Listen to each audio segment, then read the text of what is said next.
Hallelujah, hallelujah. एक सवाल है, स्वर्ग को हम छू सकते हैं? हम इंसान छू सकते कि नहीं छू सकते? स्वर्ग को छू सकते हम? कितने लोग बोलते हैं छू सकते या नहीं छू सकते? कितने लोग बोलते हैं छू सकते हैं? क्योंकि संदेश प्रश्न से शुरुआत हो रहा है। छू सकते हम? आसमान को छू सकते हैं क्या? स्वर्ग को छू सकते हम? कितने लोग बोलते हैं नहीं? मुंह से तो बोले नहीं करके, अबे हाथ उठाने की तकलीफ हो रही है। हालेलुया। संभव है कि नहीं? संभव है। हालेलुया, संभव है। तो स्वर्ग छूने के लिए हमको स्वर्ग में जाने की जरूरत नहीं है। स्वर्ग छूने के लिए हमको स्वर्ग में जाने की जरूरत नहीं है। हालेलुया। हमारी प्रार्थनाएं स्वर्ग तक जाती है। हालेलुया। हमारी प्रार्थना जब स्वर्ग तक जाती है यानी कि हमने स्वर्ग को छू लिया। Hallelujah, hallelujah. और जैसे कलाम कहता है, जो स्त्री के जिस्म में 12 साल से लहू की बीमारी थी, उसने क्या छुआ? जाकर यीशु के प्रार्थना किया? उसने प्रार्थना नहीं किया, उसने वो विश्वास से गई और उसने उसके वस्त्र को छुआ और बाइबल बोलता है उसी पल वो चंगी हो गई। बाइबल नहीं बोलता उसने प्रार्थना किया, घर से निकलने से पहले उसने खुद से बातें की, अब मैं जाऊंगी और उसके वस्त्र को मैं छूऊंगी और मैं चंगी हो जाऊंगी। हालेलुया। उसने क्या किया मालूम है? अभी आपको पता है बटन है कि नहीं? बटन दबाते उजाला हो जाता है, होता है कि नहीं होता है? हालेलुया। उसी तरह से उसने उसके वस्त्र को जब छुआ, हालेलुया, यीशु मसीह से वो चंगाई उसके शरीर में आई। हालेलुया। और यहाँ बाइबल कहता है उसने प्रार्थना नहीं की। हालेलुया। प्रार्थना नहीं की, उसने उसके दामन को छुआ। आज यीशु मसीह हमारे बीच शारीरिक रूप में नहीं है। हालेलुया। कहाँ है यीशु मसीह? अभी फिलहाल में स्वर्ग में है, ठीक है। उसके आत्मा हमारे बीच है जरूर। हालेलुया। पर उसके आत्मा को हमारे बीच लाने के लिए भी हमको स्वर्ग को छूना पड़ता है। हमारी परस्ती जब जाकर स्वर्ग को छूती है, वो खुदावन प्रसन्न होता है, वो हमारे बीच आता है। और हमारी प्रार्थनाएं जब स्वर्ग को छूती है, हालेलुया, तब परमेश्वर का मौजूद उस आसमान से, उस स्वर्ग से आता है। हालेलुया। और जैसे हम वचनों में जाएंगे, वचनों के बीच आप परिस्थिति के अनुसार प्रार्थना करो परमेश्वर से। Hallelujah, hallelujah. किसी ने तो स्वर्ग को छुआ था, हालेलुया, इसलिए आप लोगों का उद्धार हुआ। उद्धार ऐसे ही नहीं हुआ, मेरे लिए भी किसी ने भी प्रार्थना की और उनकी प्रार्थना ने स्वर्ग को छुआ, आज हम यहाँ रुके हैं। हालेलुया। और ढेर सारे लोगों ने अपनी प्रार्थना के द्वारा स्वर्ग को छुआ और ढेर सारे लोगों के जिंदगी में चमत्कार हो गए और वो परमेश्वर के राज्य में आ गए। हालेलुया। और आज हम स्वर्ग को छूने जैसी प्रार्थना करेंगे। हालेलुया। और वही प्रार्थना स्वर्ग को छुई जाएगी। मैं आपको बताता हूँ कैसी प्रार्थनाएं हैं। हालेलुया। प्रार्थनाएं हैं, अलग अलग किस्म के प्रार्थनाएं हैं। हालेलुया। हर एक प्रार्थना स्वर्ग को छूती नहीं है, और जो प्रार्थना स्वर्ग को छू लिया, हालेलुया, बाइबल क्या बोलता है? वो स्त्री ने क्या कहा? मैं जाकर उसके दामन को मैं छूऊंगी। हालेलुया। कहा कि नहीं कहा? उसके दामन को छूंगी कहा। छुआ कि नहीं छुआ? छुआ कि नहीं छुआ? छुआ। हालेलुया। हम भी वही विश्वास से हम प्रार्थना में बैठना है, घुटनों तले जाना है और हमने विश्वास करना है मेरी प्रार्थनाएं स्वर्ग के दरवाजे को दस्तक दे रही है। हालेलुया, दस्तक दे रही है। और वैसी प्रार्थना को सुनकर वो खुदावन अपना स्वर्गीय सिंहासन पर बैठा नहीं रहेगा। हमारी प्रार्थना मजबूर करती है परमेश्वर को, उसके सिंहासन से जब उठ जाता है, हालेलुया, हमारी सारी परिस्थिति, सारे संकट झुक जाते हैं। Hallelujah, hallelujah. और ये संभव है कि हम स्वर्ग को छू सकते हैं। हालेलुया। और जब हम स्वर्ग को छू लेते हैं, हम वहां नहीं जाते हैं, हमारी प्रार्थनाएं वहां जाती है और स्वर्ग को छूती है। हालेलुया। वो स्वर्ग का परमेश्वर हमसे मिलने के लिए आता है, वो स्वर्ग का परमेश्वर हमसे मिलने के लिए आता है। ढेर सारी गवाहियां हैं। हालेलुया। ढेर सारी गवाही है और परमेश्वर काम करता है। आज भी वो चमत्कार करता है। हालेलुया। और आज भी उस स्वर्गीय स्थान में बैठकर, हालेलुया, उसने अपनी कान उसके भक्तों के मुख की ओर किए। हालेलुया। हालेलुया। योना का दूसरा अध्याय उसका 1 और 2 पढ़ेंगे। तब योना ने महामत्स्य के पेट में से अपने परमेश्वर यहोवा से प्रार्थना करके कहा, मैंने संकट में पड़े हुए यहोवा की दुहाई दी और उसने मेरी सुन ली है। अधोलोक के उदर में से मैं चिल्ला उठा और तूने मेरी सुन ली। हालेलुया। बाइबल क्या बोलता है यहाँ? तब योना ने कहां से? मछली के पेट से। हालेलुया। उसने क्या किया? परमेश्वर से उसने, कहा था? मछली के पेट के अंदर। हम हैं मछली के पेट में, हम बाहर है। हालेलुया। मछली के पेट के अंदर उसको परमेश्वर दिखाई नहीं दिया, ध्यान देना, पर उसने पेट में से उसने क्या किया? परमेश्वर से प्रार्थना की। और बाइबल क्या बोलता है? परमेश्वर ने, देखो दूसरे वचन में क्या लिखा है? मैंने संकट में पड़े हुए यहोवा की दुहाई दी और उसने मेरी सुन ली।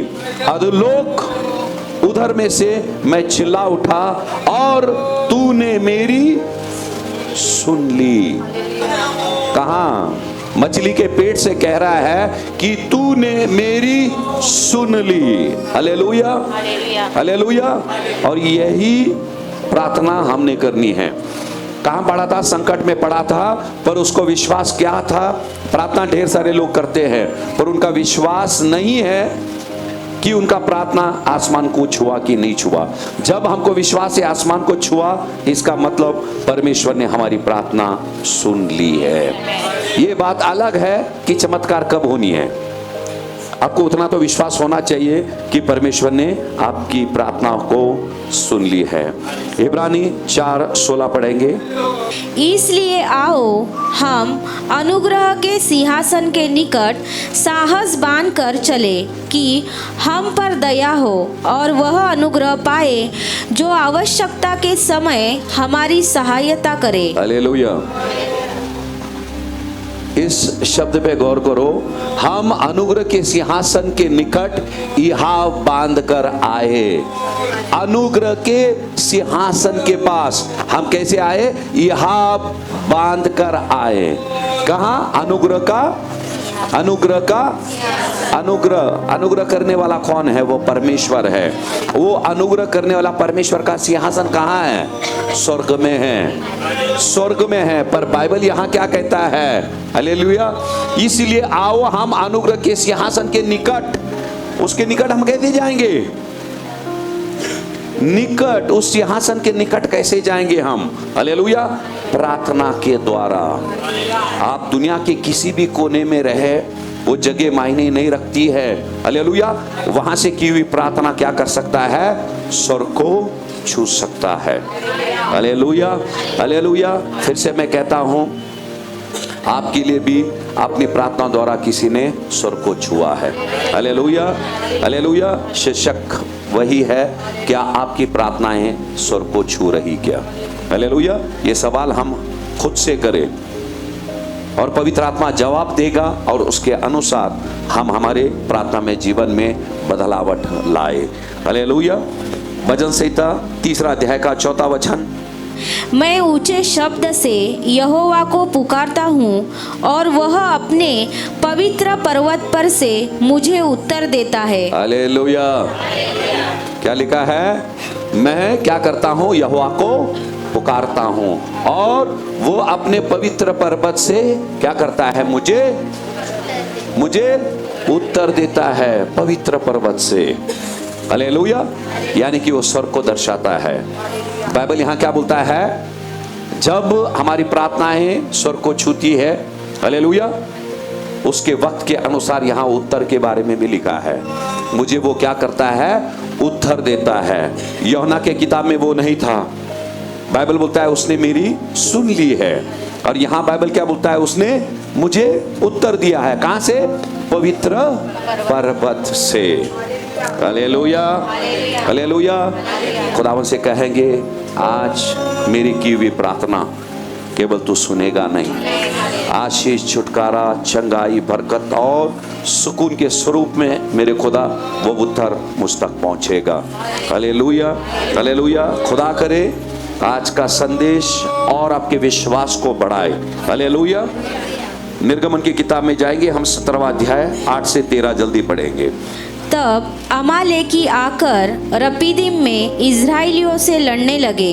9वां वचन, तब मूसा ने यहोशू से कहा, हमारे लिए कई एक पुरुषों को चुनकर छांट ले और बाहर जाकर अमालेकियों से लड़, और मैं कल परमेश्वर की लाठी हाथ में लिए हुए पहाड़ी की चोटी पर खड़ा रहूँगा।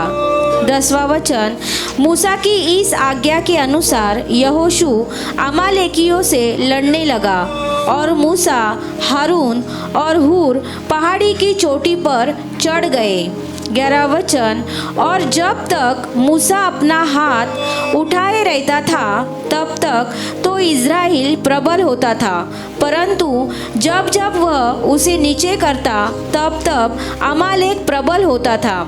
12वां वचन, और जब मूसा के हाथ भर गए तब उन्होंने एक पत्थर लेकर मूसा के नीचे रख दिया, और वह उस पर बैठ गया, और हारून और हूर एक एक ओर में उसके हाथों को संभाले रहे, और उसके हाथ सूर्यास्त तक स्थिर रहे। 13वां वचन, और यहोशू ने अनुचरों समेत अमालेकियों को तलवार के बल से हरा दिया। Hallelujah, hallelujah. ध्यान देना, यहाँ 2 जंग के बारे में जिक्र किया गया। हालेलुया। 2 जंग के बारे में जिक्र किया गया, एक शारीरिक और एक आत्मिक जंग। हालेलुया, शारीरिक और आत्मिक जंग। हालेलुया। जब तक हम आत्मिक रीति से जंग जीतते नहीं हैं, हालेलुया, आत्मिक रीति से जब तक हम जंग जीतते नहीं हैं, हालेलुया, शारीरिक रीति से हम जीत नहीं सकते। हालेलुया, शारीरिक रीति से जीत नहीं सकते। आप बोलेंगे इसका मतलब क्या है? 11वां वचन पढ़ेंगे जल्दी। हाँ, और जब तक मूसा अपना हाथ उठाए रहता था तब तक तो इज़राइल प्रबल होता था। हालेलुया। बाइबल क्या बोलता है? जब यहोशू अपने लोगों को लेकर शारीरिक रीति से लड़ रहा था वहां, और मूसा यहाँ चट्टान पर पार पे खड़े होकर क्या कर रहा था? हाथ उठाकर परमेश्वर से दुआ कर रहा था, जीत के लिए, फतह के लिए। और यहाँ बाइबल क्या बोलता है? जब तक मूसा का हाथ ऊपर था तब इजरायली जीत रहे थे। हालेलुया, इजरायली जीत रहे थे। इसका मतलब ये नहीं है हमको नौकरी चाहिए तो हम सिर्फ हाथ उठा के घर में बैठे रहे। हाथ उठाकर प्रार्थना करें और जाकर उस नौकरी को खोजे भी, उस नौकरी की तैयारी करें, हर एक चीज की। हालेलुया। पहले आत्मिक और फिर शारीरिक। पहले मूसा चट्टान पर गया, हालेलुया, और बाइबल यहाँ क्या बोलता है? आपके हर एक कामयाबी के पीछे उसका आत्मिक कारण रहता है, क्योंकि हम लोग आत्मिक लोग हैं। भले कि हम शरीर में हैं, आत्मिक लोग हैं, हम स्वर्गीय लोग हैं। हालेलुया। हमारी हर एक आशीष बरकतें हमको स्वर्ग से आती है। हालेलुया। और बाइबल बोलता है जैसे मूसा का हाथ ऊपर था, हालेलुया, वो जीतने लगे, और जैसे उसने हाथ नीचे कर दिया, अमेलेकी क्या हो गए? प्रबल होते गए। आज शैतान हमारी जिंदगी पे प्रबल क्यों हो रहा है? हालेलुया। हमारे हाथ ऊपर नहीं है, हमारे हाथ उस आसमान को नहीं छू रहे। हमारी प्रार्थनाएं, बाइबल क्या बोलता है? देखो, उनसे वो अलग हुआ। यहोशू जंग लड़ रहा था और मूसा चट्टान पर था, पर यहां बाइबल में नहीं लिखा है उनके पास क्या हथियार थी, उनकी सेना कितनी प्रबल थी और कितनी शक्तिशाली थी। हालेलुया। वो नहीं लिखा है यहाँ पर। यहाँ क्या लिखा है, जब तक मूसा का हाथ ऊपर था वो जीत रहे थे, हाथ नीचे आया हार गए। प्रार्थना के बगैर आप कुछ भी करेंगे कामयाब नहीं होंगे। पहला प्रार्थना। हालेलुया। जब प्रार्थनाएं उस स्वर को छूती है, खुदावन क्या करता है, आपको वो ताकत देता है जंग लड़ने के लिए, आपको बुद्धि देता है किस दिशा से जाना है, आपको करना क्या है। हालेलुया। ये मत समझना कि जब हम प्रार्थना करेंगे चीजें हमारे हाथ में आकर लगेगी, नहीं। खुदावन आपको दिशा देगा, आपको बुद्धि और ज्ञान देगा उस संकट से हम बाहर कैसे निकले। Hallelujah, hallelujah. समझ में आया? तो ये चीज हमको करना बहुत जरूरी है इन अंतिम दिनों में। 2026 अपना प्रार्थनामय जीवन में एक बहुत बड़ी बदलावट आनी चाहिए। लोग शारीरिक रीति से हम परेशान क्यों हो जाते हैं मालूम है? परेशान हो जाते हैं, क्रोधित हो जाते हैं, जलन रखते हैं लोगों से। हालेलुया। ये किस लिए? क्योंकि हम प्रार्थना नहीं करते हैं। अगर उनकी प्रार्थना परमेश्वर सुनता है, हमारी क्यों नहीं सुनेगा?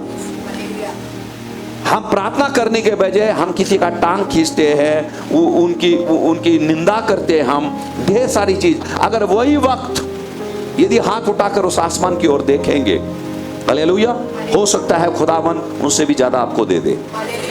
हालेलुया। और ये करना है, हम मसीह में हैं पर हम ये चीज करते नहीं है, पर हमको करना है आपके बाद। Hallelujah, hallelujah.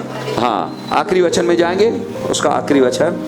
और यहोशू ने अनुचरों समेत अमालेकियों को तलवार के बल से हरा दिया। हालेलुया।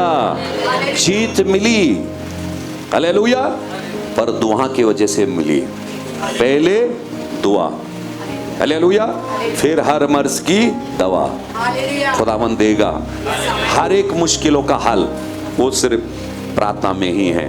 हालेलुया।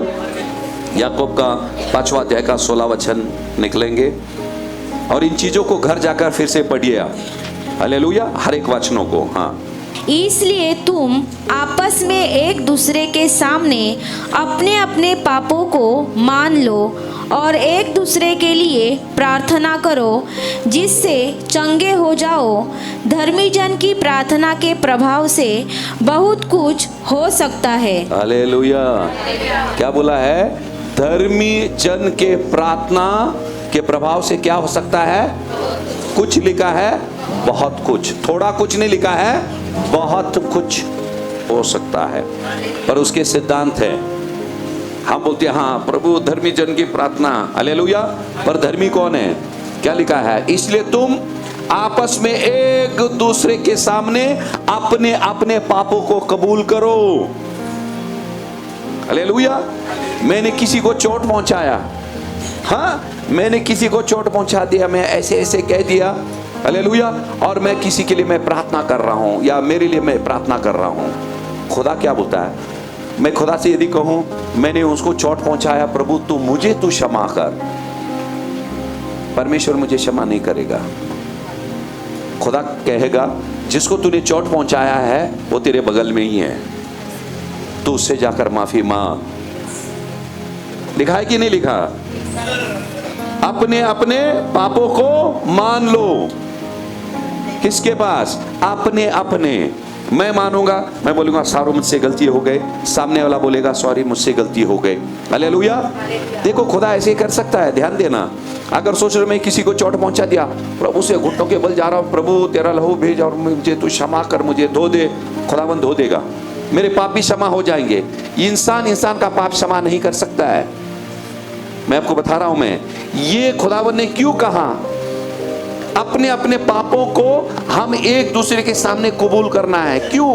जब हम कबूल कर देते हैं वो दुश्मनी दूर हो जाती है, कड़वाहट दूर हो जाती है, हम एकजुट हो जाते हैं। अगर मैंने आपको चोट पहुंचाया, खुदा यदि माफ करेगा, आपकी शक्ल देखने की मुझे जरूरत ही नहीं है। और कलाम कहता है यीशु मसीह केवल परमेश्वर के अनुग्रह में नहीं, इंसान के भी अनुग्रह में वो बड़ा।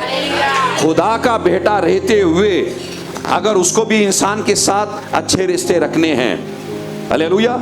और कितनी बार हमको रखना पड़ेगा। इसीलिए उसने कहा एक दूसरे के सामने, अपने अपने, परमेश्वर के सामने नहीं बोला है। हालेलुया। जब तुम कबूल करते हैं परमेश्वर देखता है, परमेश्वर हर जगह पे है। हालेलुया। और वहां लिखा है अपने पापों को मान लो और एक दूसरे के लिए प्रार्थना करो। और आगे क्या लिखा है? जिससे तुम क्या हो जाओगे? जिससे कौन हो जाएंगे चंगे? तुम। पहले अपने पापों की कबूली करना एक दूसरे के पास। पहले मैं जाके बोलूंगा सिस्टर, ब्रदर सॉरी, फिर मैं परमेश्वर के पास जाऊंगा, तब जाकर परमेश्वर मेरी प्रार्थनाओं को कबूल करेगा, नहीं तो नहीं करेगा। और करना भी नहीं प्रार्थना, जुबान घिस जाएंगे तुम्हारे। हालेलुया। वो प्रार्थना स्वर्ग तक नहीं पहुंचेगी। आपका प्रार्थना स्वर्ग को कभी नहीं छुएगा। मैं नहीं बोल रहा हूं, बाइबल बोल रहा है। हालेलुया। फिर आगे लिखा है, देखो, चंगे हो जाओ। हालेलुया। इसीलिए बुरा नहीं माने, कुछ बीमारियां इसके वजह से है। और जब तक ये चीज आप नहीं करते हैं, देखो खुदावन ने क्या किया, कोई मरीज आए, उसको छुआ, तेरे विश्वास ने तुझे चंगा कर दिया। कुछ मरीजों को उसने क्या कहा, जा तेरे पाप क्षमा हुए बोला, और तुरंत वो चंगा हो गया। यानी कि वो बीमारी किसकी वजह से थी? उसके पाप की वजह से थी। हालेलुया। तो यही है यहाँ खुदावन ने क्या बोला, यदि तुम ऐसे करोगे तुम क्या हो जाओगे?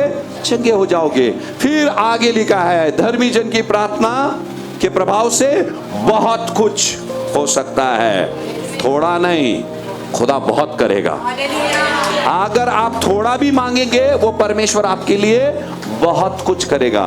और ये प्रार्थनाओं का क्रम है और परमेश्वर का सिद्धांत है। हालेलुया। और उससे अपने जहन में रखते हुए ये सारी चीज हमको करना है। हालेलुया। हालेलुया। पहले तिमुथी का 2 अध्याय 1 से 8 तक पढ़ेंगे। पहले तिमुथियों का 2 अध्याय 1 से लेकर 8, जल्दी जल्दी पढ़ेंगे। अब मैं सबसे पहले यह आग्रह करता हूँ कि विनती, प्रार्थना, निवेदन, धन्यवाद सब मनुष्य के लिए किए जाए। हाँ, कितने कैसे लोगों के लिए? सब मनुष्य के लिए हमने प्रार्थना करना है। इसीलिए खुदावन ने हमको बुलाया है। आपके लिए भी किसी ने प्रार्थना किया, इसीलिए आप यहाँ बैठे हैं। हालेलुया। और अभी भी लोग आपके लिए प्रार्थना कर रहे हैं। मैं यहाँ रुका हूँ ताकि मेरे लिए भी पहले किसी ने प्रार्थना किया, मेरे उद्धार के लिए। हालेलुया। और आज भी लोग हमारे लिए प्रार्थना कर रहे हैं, और इसीलिए हम यहाँ रुके हैं। ढेर सारी जगहों पर जाते हैं, वो हमसे कहते हैं नहीं, हम कभी आपको प्रार्थना में नहीं भूलते हैं, कभी नहीं। और ये बात सच है, ये सच है। पर्दे के पीछे आपको पता नहीं कितनी आफतें आपकी जिंदगी पे आने पर थी, पर खुदावन ने वो आने नहीं दिया। आप सोचते आपकी जिंदगी कैसी बची है? कोई आपके लिए प्रार्थना कर रहा है। हालेलुया। और जो बच्चे आज मसीह में नहीं हैं, वो बाहर चले गए हैं, वो सोच रहे हैं चलो मैं कलीसिया में नहीं है, फिर भी मेरी जिंदगी अच्छी चल रही है। बेटे, तेरी जिंदगी अच्छी चल रही है क्योंकि कलीसिया तेरे लिए प्रार्थना कर रही है। हालेलुया। हालेलुया। तूने जो निर्णय लिया बाहर जाने का, उसके वजह से तेरी जिंदगी अच्छी चल रही है, ऐसी बात नहीं है। तो ये जहन में मत लिया मैं परमेश्वर से दूर हूं फिर भी मैं हरा भरा हूं। हालेलुया। किसकी प्रार्थना की ताजी पानी आपके ऊपर गिर रही है, उस परमेश्वर के अनुग्रह के सिंहासन से वो अनुग्रह बरसा रहा है। हालेलुया। प्रार्थना के वजह से। इसलिए बाहर भी लोग बचे हुए प्रार्थना के वजह से। हालेलुया। इसलिए यहाँ लिखा है सब मनुष्य के लिए हमने प्रार्थना करें। हालेलुया। मसीह लोग यानी कि प्रार्थना के लिए जाने जाते हैं। हालेलुया। हमको किसी स्थान की जरूरत नहीं है, किसी मंदिर की जरूरत नहीं है। हम जहां खड़े हो जाते हैं वहां हमारा खुदा रहता है। जहां भी हम खड़े हो जाते हैं वहां हमारा खुदा रहता है, क्योंकि सृष्टि को रचाने वाला वो परमेश्वर है। इस सृष्टि के हर एक कोने में वो खुदावन की मौजूदगी है। हालेलुया। हालेलुया। अगले वचन पढ़ेंगे। 2 वचन, राजाओं और सब ऊंचे पद वालों के, राजाओं सब ऊंचे पद वाले, हालेलुया। उनकी जिंदगी कायम क्यों है? हमारी प्रार्थना के वजह से, हमारी प्रार्थना के वजह से। क्या लिखा है? राजाओं और सब ऊंचे पद वालों के निमित्त, इसलिए कि हम विश्राम और चैन के साथ सारी भक्ति और गरिमा में जीवन बिताए। तीसरा वचन, यह हमारे उद्धारकर्ता परमेश्वर को अच्छा लगता और भाता भी है। हालेलुया। जब हम सब के लिए प्रार्थना करते हैं, परमेश्वर को बहुत अच्छा लगता है। हम स्वार्थी प्रार्थना नहीं करें। मेरा घुटना, मेरा कमर, मेरी बेटी की शादी, मेरे बेटे का नौकरी, हालेलुया, ये मरते दम तक चलता ही रहेगा। यहाँ बाइबल क्या बोलता है? जब हम सब लोगों के लिए प्रार्थना करते हैं, वो परमेश्वर को अच्छा लगता है और उसको बहुत भाता है। हालेलुया। खुद के लिए प्रार्थना यदि नहीं भी करेंगे तो भी चल जाएगा। दूसरों के लिए जब खुदा, बाइबल क्या बोलता है? आयुब ने जब अपने मित्रों के लिए प्रार्थना किया, खुदावन ने उसको दुगना बरकत दिया कि नहीं है? उसने खुद के लिए नहीं, अपने मित्रों के लिए प्रार्थना किया, खुदावन ने उसको दुगना बरकत दिया। आगे पढ़ेंगे। चौथा वचन, जो यह चाहता है कि सब मनुष्यों का उद्धार हो और वे सत्य को भली भांति पहचान ले। परमेश्वर क्यों बोलता है सबके लिए प्रार्थना करो? परमेश्वर की इच्छा यही है हर एक मानव का उद्धार हो जावे। हम क्या सोचते, मैं हमारा हो गया, हमारा परिवार हो गया, बस बाकी के लोग जाए नरक में। इसीलिए परमेश्वर क्या होता है? प्रसन्न होता है जब हम दूसरों के लिए प्रार्थना करते हैं, क्योंकि हमारी प्रार्थना क्या करती है मालूम? उनको स्वर्ग की ओर खींचती है, उसूली की ओर खींचती है। इसीलिए लिखा है, क्योंकि परमेश्वर, आगे क्या लिखा है? वह चाहता है कि सब मनुष्य का उद्धार होवे। उद्धार ऐसे ही नहीं होगा, आपकी प्रार्थना के द्वारा ही उद्धार होगा। आप जाकर सत्य को सुनाएंगे, उसके द्वारा ही उद्धार होगा लोगों का। आगे पढ़ेंगे, क्या लिखा है? पांचवा वचन, क्योंकि परमेश्वर एक ही है और परमेश्वर और मनुष्यों के बीच में भी एक ही बिचवई है, अर्थात मसीह यीशु जो मनुष्य है। हालेलुया। यही सत्य लोगों तक ले जाना है। सत्य क्या है? क्योंकि परमेश्वर कितना है? एक ही है। हालेलुया। और परमेश्वर और मनुष्य के बीच मध्यस्थी करने वाला कितना है? एक ही है, वो है यीशु मसीह। हालेलुया। आज भी यीशु मसीह मध्यस्थी कर रहा है हम लोगों के लिए, वो खोए हुओं के लिए। अगर वो खुदा कर रहा है, हमने कितना करना चाहिए? हमने मध्यस्थी की प्रार्थना करना चाहिए। आगे बढ़ेंगे। छठवा वचन, हाँ। जिसने अपने आप को सबके छुटकारे के दाम में दे दिया, ताकि उसकी गवाही ठीक समयों पर दी जाए। आगे।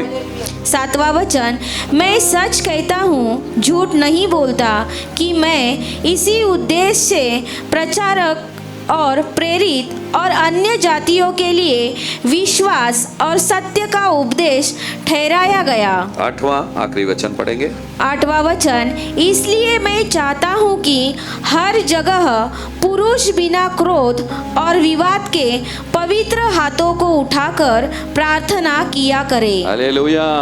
यहाँ फिर से क्या लिखा गया है? सो मैं चाहता हूँ हर एक जगह पुरुष म्हणजे फक्त पुरुषच नाही, स्त्री पण।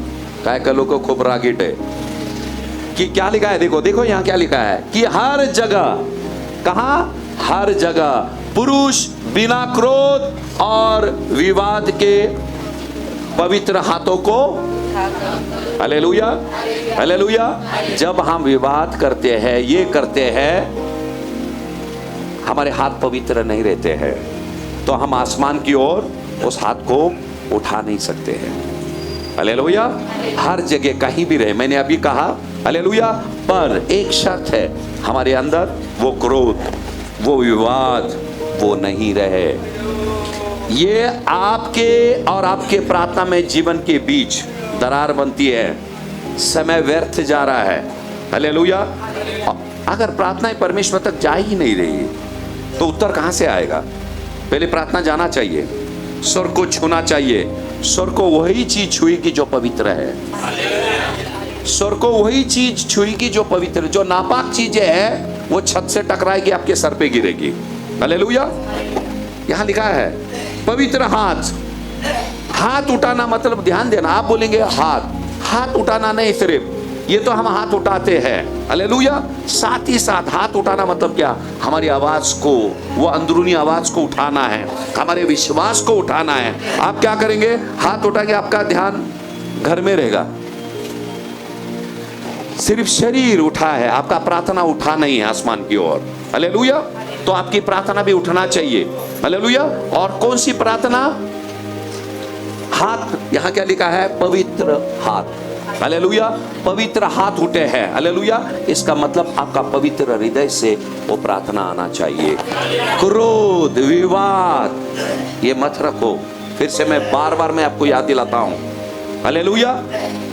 आपकी प्रार्थना की उत्तर आएगी नहीं, मैं नहीं बोल रहा हूं, ये परमेश्वर का सिद्धांत है। हालेलुया। आज वो चीजों को यहां झटक के चले जाओ। हालेलुया। और आप देखेंगे परमेश्वर यकीनन आपके जिंदगी में कार्य करता है। हालेलुया। हालेलुया। देखो, ये क्रोध और ये सारी चीजें, कड़वाहट, ना क्षमा करने वाली चीजें लेकर हम परमेश्वर के भवन में नहीं आ सकते हैं। हालेलुया। और मैं बोलता हूं मैं, और विश्वास से आप प्रार्थना नहीं कर सकते हैं। ये सारी चीज आएगा, ये क्या करेगा मालूम है? आपके अंदर एक अशांति फैलाएगा। हालेलुया। सच्चे मन से जो प्रार्थना निकलती है, सच्चा मन जिसके अंदर कुछ झूठ नहीं, बनावटी नहीं है। हालेलुया। परमेश्वर सब हमारे नस नस से वाकिफ है। हम दूसरों के आंखों में धूल झोंक सकते हैं, पर वो खुदा जानता है हम कौन है। वो अच्छी तरह से जानता है, और कभी कभी हमको भी बताता है हम कौन है। हालेलुया। फिर भी हम उसके ऊपर पर्दे लगाते हैं। नहीं, उस नकाब को उतारना है आज, और परमेश्वर से कहना है, मेरे खुदा मैं सच्ची प्रार्थना मैं करूं। मत्ती का किताब में जाएंगे, 5वां अध्याय, उसका 30 और 24। इसलिए यदि तू अपनी भेंट वेदी पर लाए और वहाँ तू स्मरण करे कि मेरे भाई के मन में मेरी ओर से कुछ विरोध है, 24 वचन, तो अपनी भेंट वही वेदी के सामने छोड़ दे और जाकर पहले अपने भाई से मेल मिलाप कर और तब आकर अपनी भेंट चढ़ा। हालेलुया। हालेलुया। बाइबल क्या बोलता है? जो भेंट तूने लाया है, कुछ जो भी भेंट, मंदिर में आते हम क्या करते हैं? परमेश्वर की परस्तिश करते हैं, आराधना करते कि नहीं? आराधना करते। क्या है ये? परमेश्वर के लिए एक उपहार है, भेंट है, भेंट लेके आते हैं हम। पर परमेश्वर क्या बोलता है? वो भेंट मुझे नहीं चाहिए। क्या बोलता है? वेदी पर ही रख। ये भेंट लाए हमने परमेश्वर के लिए। हालेलुया। और खुदा क्या बोलता है? भेंट अच्छा है, भेंट में कोई दिक्कत नहीं है, गीत अच्छे हैं, सुर अच्छा है, मैं प्रार्थना भी अच्छा करता हूं, ढेर सारी चीज अच्छे हैं। हालेलुया। पर अच्छे दिल से नहीं निकला है, अच्छे दिल से नहीं निकला है, तो खुदावन बोलता है वो भेंट तेरा वहीं रख, वो मुझे नहीं चाहिए। हालेलुया। बोलता है जाकर पहले तू तेरे भाई से तू मेल मिलाप कर। हालेलुया। पहले उससे जाकर मेल मिलाप कर, और फिर तू आ, और फिर तू भेंट चढ़ा। हालेलुया। फिर वो भेंट कुछ भी रहे, मैं स्वीकारने के लिए तैयार हूं। तेरी आवाज फटी रहे, टूटी रहे, उसमें सुर भी नहीं रहे, हालेलुया, वो एक मीठी सुगंध के मानंद, मैं उसे स्वीकारूंगा। तुझे प्रार्थना करने नहीं आती है, हालेलुया, तेरी दिल से की हुई प्रार्थना को मैं सुनूंगा, हालेलुया। और यहाँ ये चीज लिखा, ये पढ़ने के लिए ढेर सारे लोगों ने पढ़ा होगा ये चीज, हालेलुया, पर बहुत बहुत कम लोग अपना रोजाना की जिंदगी में इस्तेमाल करते हैं इन चीजों को। सच है कि झूठ है? हालेलुया। यानी परमेश्वर ने हमसे बातें की है, अभी और भी करेगा, हालेलुया। फिर बाइबल क्या बोलता है? और जाकर पहले अपने भाई से मेल मिलाप कर और तब आकर अपने भेंट तू चढ़ा, हालेलुया। नहीं तो हम कुछ भी लेके आएंगे, हालेलुया। हम आर्थिक रीति से चर्च को मदद करेंगे, ये करेंगे, वो करेंगे, हालेलुया, ये सब के सब व्यर्थ हो जाएगा। कभी कभी हम सोचते हैं अरे हम इतना करते हैं, हमने ये किया वो किया, सब कुछ किया। अरे तूने किया, पर जो खुदा ने बोला वो किया क्या? ये सब तू तेरी चाहत से किया है, पर उसका क्रम है, पहले ये करना है, पहले ये करना है फिर। इसीलिए मैं लोगों को बोलता हूं, मैं हालेलुया, ज्यादा भागदौड़ मत करो, खुदा उनके चरणों में बैठो, वक्त बिताओ, वो आपको दिशा बताएगा। अरे बाइबल बोलता है तेरा वचन मेरे पांव के लिए दीपक। अरे वचन लिया ही नहीं, उसकी रोशनी में तेरी जिंदगी कैसी चलेगी? नहीं चलेगा, अंधकार में भटकते रहेंगे हम। हालेलुया। दिन का पहला समय उस खुदावन को दो, दिन भर उसकी रोशनी आपकी अगुवाई करेगी, दिन भर उसकी रोशनी आपकी अगुवाई करेगी। और ये करना है, और उसके बगैर हम कुछ नहीं करें। इसीलिए एक देश में जंग छिड़ी थी, दो राजाओं के बीच, दो देश के बीच जंग छिड़ गए, और एक तरफ से जो राजा है दूसरे राजा पर भारी पड़ गया वो, और वो जंग जीतते जा रहा था। और ये लोग क्या करते हैं, जंग जीते, अपने मैदानी जंग देखा है, और जैसे शत्रु पीछे जाते हैं वो जमीन को कब्जा कर लेते हैं, और क्या करते हैं, अपने देश के झंडे को लगाते हैं। ये झंडा क्या दर्शाता है? अभी ये सतरंगी, ये अपना तिरंगा झंडा क्या दर्शाता है? जीत को दर्शाता है। और झंडा क्या दर्शाता है? ये हमारा है। हालेलुया। इसीलिए कलाम क्या बोलता है? हालेलुया, हमारा खुदा यहोवा निसी का झंडा है। Hallelujah, hallelujah. और हम सब मसीह परिवार में वो झंडा लहरा है, क्योंकि खुदावन ने, हालेलुया, हमारे लिए उस सूली पर उसने फतह पाया है, और हम फतामंद लोग हैं। हालेलुया। और वो लोग आगे जाते जाते क्या कर रहे थे, तो एक स्थान पर दुश्मन क्या कर रहे थे, एक सिपाही गया झंडे लगाने के लिए, और जैसे वो जा रहा था, अभी झंडे झुककर नहीं लगा सकते हैं भाई, और जब झंडे लगाने के लिए गया वो, किसी ने उसको शूट कर दिया दूर से, और झंडा लग गया, यानी कि वो जगह हमारा है। इसीलिए वो भले की हार रहे थे, पर दूर से वो क्या कर रहे थे, वार कर रहे थे। फिर दूसरा सिपाही ने कहा ठीक है सेनापति मैं जाता हूं, वो दूसरा गया, दूसरों को भी मार दिया। हालेलुया। और ये जंग कब छिड़ी थी? रात में चल रही है। हालेलुया। फिर तीसरा सिपाही उस सेनापति के पास जाकर कहा सर मैं जाऊंगा झंडा लगाने, मैं जाऊंगा झंडा लगाने। फिर उसने बोला ठीक है। वो बोला अभी नहीं जाऊंगा, मैं झंडा लगाने अभी नहीं जाऊंगा, सुबह 4 बजे जाऊंगा मैं। हालेलुया। कितना बजे? मैं सुबह 4 बजे में जाऊंगा झंडा लगाने। तो सेनापति ने बोला ठीक है भाई, किसने तो भी हिम्मत की है जाकर झंडा लगाने की। तो उसने क्या किया, गया और जाकर वहां झंडा लगा दिया। हालेलुया। और उसका बॉस सेनापति खुश हुआ, और वो सोच रहा था भाई इसको कोई मार ना दे। आ गया वो, उसने बोला अरे भाई बाकी के लोग तो मारे गए, 2 बजे कोई 3 बजे मारा गया, पर आप 4 बजे का समय क्यों चुना? हालेलुया। उसने क्या बोला मालूम है? हर सुबह 4 बजे उठकर मेरी माँ मेरी हिफाजत के लिए दुआ करती है, मेरी हिफाजत के लिए मेरी माँ घुटनों के बल जाकर हिफाजत करती है, और उसकी प्रार्थना आसमान को छूता है। हालेलुया। और वो आसमान से सामर्थ आकर मेरी हिफाजत करती। इसीलिए मैं देख रहा था समय क्या है, और मैं समझ गया अब मेरी माँ मेरे लिए प्रार्थना करती होगी। हालेलुया। और दुश्मन की कोई भी षड्यंत्र मेरी जिंदगी पे कभी कामयाब नहीं होगा। हालेलुया। जाकर वो झंडा लगाता है और आता है। हालेलुया। हमारी जीत के पीछे, हालेलुया, हम खड़े हैं, झंडे लगा रहे हैं, कामयाब हो रहे हैं, उसके पीछे कोई घुटनों पर है, और सबसे बढ़कर वो खुदावन मध्यस्थी कर रहा है बाप से। स्वर्ग में वो मध्यस्थी करता है निरंतर। इसीलिए कलाम कहता है इस्राएल का परमेश्वर सोता नहीं है, सोता नहीं। वो निरंतर परमेश्वर पिता से वो क्या करता है, मध्यस्थी की प्रार्थना करता है। Hallelujah, hallelujah.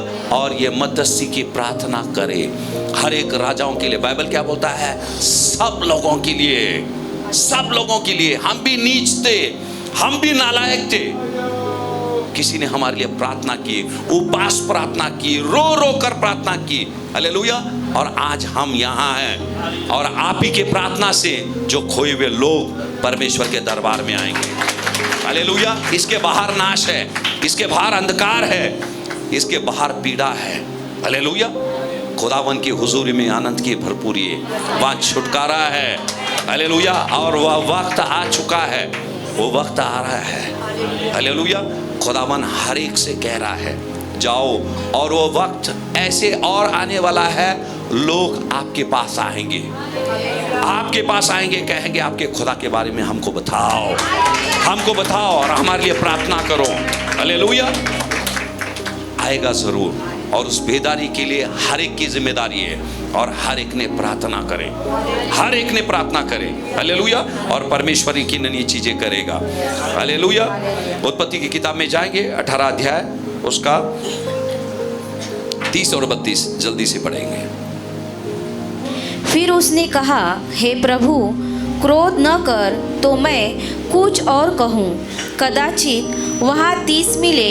उसने कहा, यदि मुझे वहाँ 30 भी मिले तो भी ऐसा न करूँगा।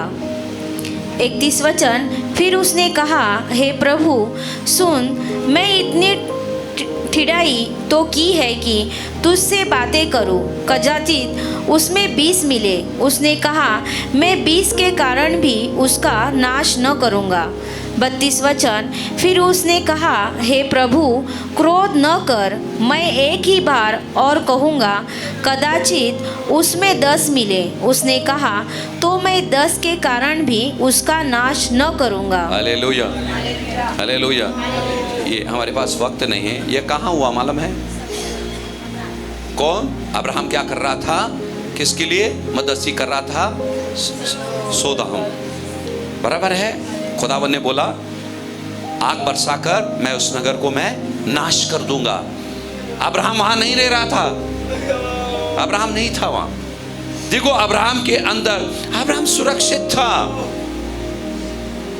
परमेश्वर के साथ चलने वाला अब्राहम था, वो खुदगर्ज नहीं था। और उसका भतीजा जो अच्छी जमीन लेकर चला गया, केवल उसके लिए नहीं, उस नगर के लिए उसने प्रार्थना की। परमेश्वर से क्या कहा? यदि अगर 100 लोग, 45 लोग, 40 लोग, कितनी बार प्रार्थना करता रहा, खुदावन ने बोला ठीक है, मैं उस नगर को नाश नहीं करूंगा। फिर गिनती कहां तक आई? 10। और बीच बीच में क्या बोल रहा था? प्रभु तो क्रोध मत कर, हाँ क्रोध मत कर। कहीं तो भी प्रभु ने बोला क्या मैं क्रोध करूंगा? चल चल जल्दी बोला, अभी मेरे पास टाइम नहीं है। नहीं बोला। कम से कम 4 या 5 बार उसने प्रार्थना की ये विनती को लेकर। और बीच बीच में देखो, हम इंसान हैं, हम बोलते बार बार ये परेशान तो नहीं हो रहा। अरे इंसान परेशान हो जाएंगे, पर वो खुदा परेशान नहीं होगा। हालेलुया, वो नहीं होगा। और कलाम कहता है 19वां अध्याय में जाएंगे, उसका 15 और 16 पढ़ेंगे। 19वां अध्याय में 15 और 16। उत्पत्ति का 19वां अध्याय का 15 वचन। जब पौ फटने लगी तब दूतों ने लूत से जल्दी करने को कहा और बोले, उठ, अपनी पत्नी और दोनों बेटियों को जो यहाँ है ले जा, नहीं तो तू भी इस नगर के अधर्म में भस्म हो जाएगा। 16 वचन। पर वह विलंब करता रहा। इस पर उन पुरुषों ने उसका और उसकी पत्नी और दोनों बेटियों के हाथ पकड़े, क्योंकि यहोवा की दया उस पर थी, और उसको निकालकर नगर के बाहर कर दिया। हालेलुया। बार बार अब्राहम की प्रार्थना ने, अब्राहम को पता नहीं, अब्राहम को पता नहीं प्रार्थना के पीछे क्या हो रहा है। अब्राहम ने यहां केवल प्रार्थना की, प्रभु अगर 10 नीतिमान रहेंगे, धर्मी लोग रहेंगे, क्या उस नगर को तो बख्श देगा? खुदावन ने कहा हाँ, और खुदा समझ गया। अब्राहम किसके बारे में बात कर रहा है? क्योंकि उसका भतीजे के लिए प्रार्थना कर रहा है वो। हालेलुया। और बाइबल क्या बोलता है, ध्यान देना, खुदावन ने वहां स्वर्गदूत भेजा। हालेलुया। 16 वचन फिर से पढ़ो, देखो क्या लिखा है 16 में। हाँ, 16 वचन, पर वह विलंब करता रहा। लूत क्या कर रहा था? विलंब कर रहा था। दूत आए और उसको बोले जल्दी निकाल, नहीं तो क्या हो जाएगा, तू भी भस्म हो जाएगा उस अग्नि से, निकाल। पहले उसने उसको चेतावनी दी, फिर भी लूत को उस जगह से इतना प्यार हो गया था और ढेर सारी उसकी संपत्ति थी, जमीन जायदाद थी, ढेर सारे चीज थे, पर वहां दूत ने क्या बोला, कुछ भी नहीं ले, कुछ भी उस स्थान से नहीं ले, अब तेरी जान बचाकर तू यहां से निकल, तू और तेरा परिवार। और जो विलंब कर रहा था वो निकल नहीं चाहता था, बाइबल क्या बोलता है, दूत ने उनके हाथ को पकड़ के उस नगर से बाहर किया। ये हम बोलते अरे परमेश्वर कितना सामर्थ्यशाली है, सिर्फ परमेश्वर सामर्थ्यशाली नहीं है, अब्राहम की प्रार्थना भी सामर्थ्यशाली थी। देखो वो विलंब कर रहा था, फिर भी उसने उसका हाथ पकड़कर नगर के बाहर कर दिया। हालेलुया। आपकी प्रार्थनाएं, हालेलुया, आपकी प्रार्थनाएं हर एक नशे से बच्चों को बाहर करेगा, हर एक गलत संबंध से बाहर करेगा, हर एक बीमारी से बाहर करेगा। हम सब अब्राहम के वंश है। आज अब्राहम हमको सिखा रहा है कि हमने हमारे प्रियजनों के लिए और जो भटके हुए लोगों के लिए हमने प्रार्थना कैसे करें।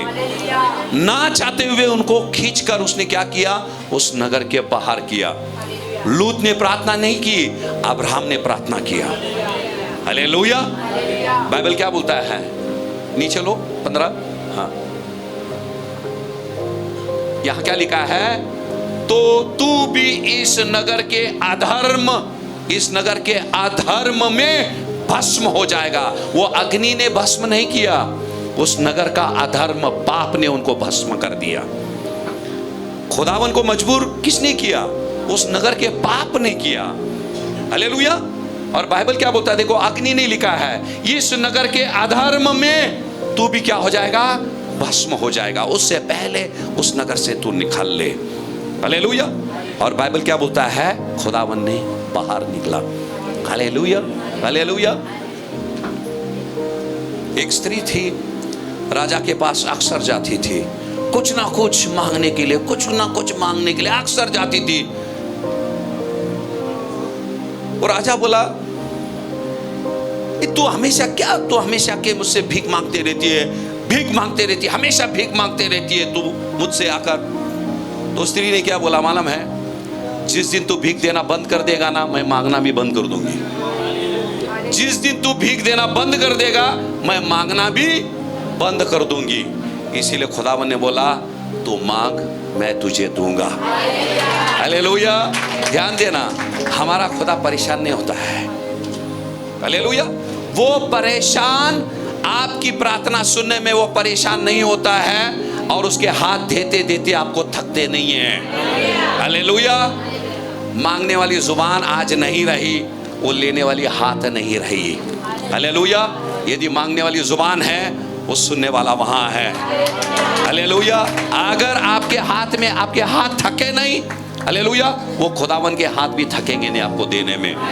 हालेलुया। इसीलिए खुदावन ने कहा मांगो। अब्राहम से परेशान नहीं हुआ और आपसे भी परेशान नहीं होगा। उसको अच्छा लगता है, क्योंकि खुदावन ने कहा संकट के समय में तू मुझे पुकार। तो वही खुदा कैसे कहेगा तू क्यों इतना पुकारती है। लिखा है वहां कितना बार पुकारना है, नहीं, पौलुस ने कहा निरंतर ना करते रहो। हालेलुया। इजरायली लोग करते रहे, एक वक्त आया खुदावन आसमान झुकाकर इस पृथ्वी पर आया। हालेलुया। उनको बंधन से छुड़ाया, एक को नहीं, सारे इजरायली बाहर आ गए। हालेलुया। सारे परिवार का उद्धार होगा तुम्हारा, बाहर आएंगे, एक एक को परमेश्वर ले आ रहा है। आप खुदावन को मत सिखाओ। हालेलुया। आप खुदावन को मत सिखाओ। कोई बहन बोल रही थी ऐसे ऐसे, कल किससे मुलाकात हो गई, नहीं मैं बोलती हूँ मसीह में नहीं है वो बोलने लगी, मैं प्रभु को बोलती हूँ, प्रभु मुझे तो दर्द है ना, वही दर्द उसको भी दे तू। वो सत्य से अनजान है, बाहर की दुनिया वही प्रार्थना कर रही है। जसं मला होतंय ना तसंच त्यांना पण दे। हालेलुया। खुदावन ने क्या बोला? दुश्मनों के लिए कि वो चंगे हो जाए, वो अच्छे हो जाए, वो सुधर जाए और तेरे सत्य को वो जान ले। हालेलुया। यह बहुत बहुत महत्वपूर्ण है। खुदावन भले कि थोड़ा वक्त लगा देगा, थोड़ा वक्त लगाएगा। और बाइबल क्या बोलता है? सबसे अच्छा वचन उत्पत्ति का 18:33 पढ़ना, 18:33। मुझे बहुत अच्छा लगा ये वचन। जब यहोवा अब्राहम से बातें कर चुका तब चला गया और अब्राहम अपने घर को लौट गया। हालेलुया। अब्राहम प्रार्थना किया, परमेश्वर की हुजूरी निकल गए और अब्राहम क्या किया? अपने घर चला गया। अभी अब्राहम को पता नहीं, प्रार्थना किया उसने। प्रार्थना करके क्या हुआ? प्रार्थना कहाँ हुई? घर के अंदर नहीं, हालेलुया, बाहर, उसके तंबू के बाहर ये सारी चीजें हुई। हालेलुया। और फिर बाइबल बोलता है अब्राहम फिर से क्या हुआ?